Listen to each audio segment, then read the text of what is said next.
Hello guys, আজকে আমি চলে এসেছি সোলো ট্রিপ 10টা দিনের মাঝরাট লোকাল ধরে দমদম থেকে মেট্রো ধরে হাওড়া থেকে এখন ট্রেন ধরবো দুপুর 1টায় কুম্ভ এক্সপ্রেস ট্রেন চলে এসছে আমাদের। কুম্ভ এক্সপ্রেস ঘুরতে বাজে 1টা, ট্রেন ছেড়ে দিয়েছে হাওড়া থেকে।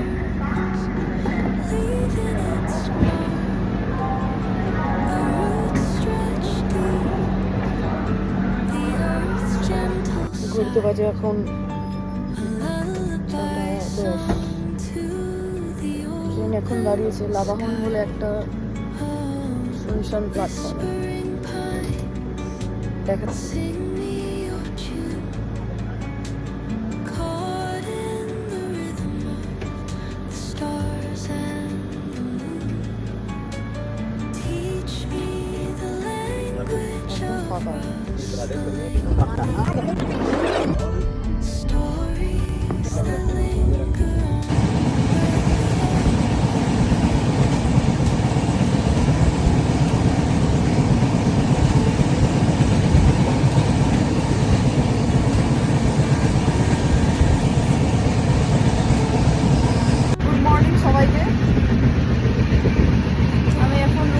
বারেলি জাংশন আসবে। বারেলি জাংশনের 100 কিলোমিটার দূরে।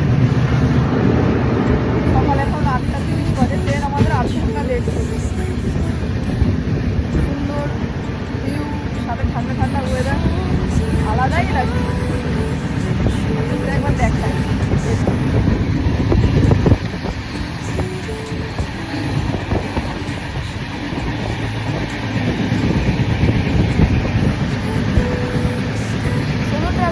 একটাই কিন্তু মজা, ট্রাফিক করার কেউ থাকে না, তুমি নিজের মালিক, তোমার যখন ইচ্ছা যেভাবে ইচ্ছে তুমি সেভাবে সব কিছু করতে পারবে। একটা অসুবিধাও আছে, সাথে থাকলে কথা বলা যায়। হ্যাঁ, যারা একাকিত্ব পছন্দ করে তাদের জন্য কিন্তু পুরো আইডিয়া সোলো ট্রিপ। সবাইকে লাইফে অ্যাটলিস্ট একবার হলেও একটা সোলো ট্রিপ করা দরকার। নিজেকে জানা যায়, আরও সাথে অনেক মানুষজন আছে পুরো অল ওভার দ্য ওয়ার্ল্ডে, তাদের সম্পর্কেও জানা যাবে। সে একটু টকেটিভ হয়।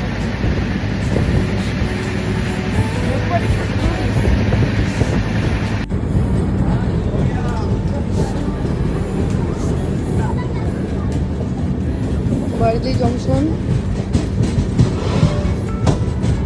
ঘড়িতে বাজে এখন 6:45। হরিদ্বার নামলাম 4:10 আগে নামানোর কথা ছিল, সেখানে নামালো 6:45 সময়। অলমোস্ট 1 ঘন্টা 1.5 ঘন্টা মতো লেট।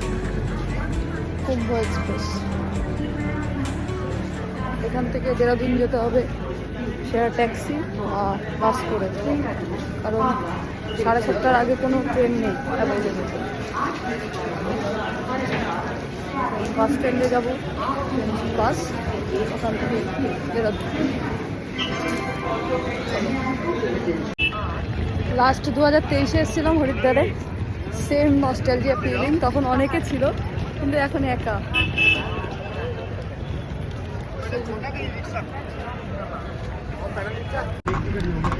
হরিদ্বার থেকে বাস পেয়েছি। বাসের সিচুয়েশনটা 1.5 ঘন্টার জার্নি। লাগেজ হাতে নিয়ে বসে আছি টিটি সিটে।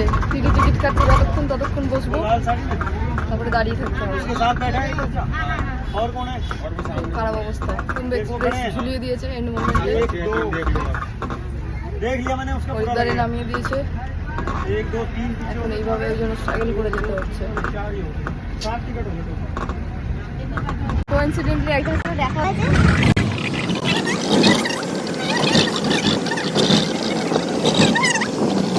বলা যাবে পুরো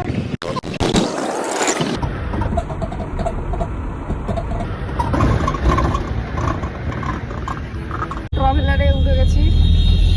20 টাকা করে ভাড়া ছেড়ে দিয়েছে।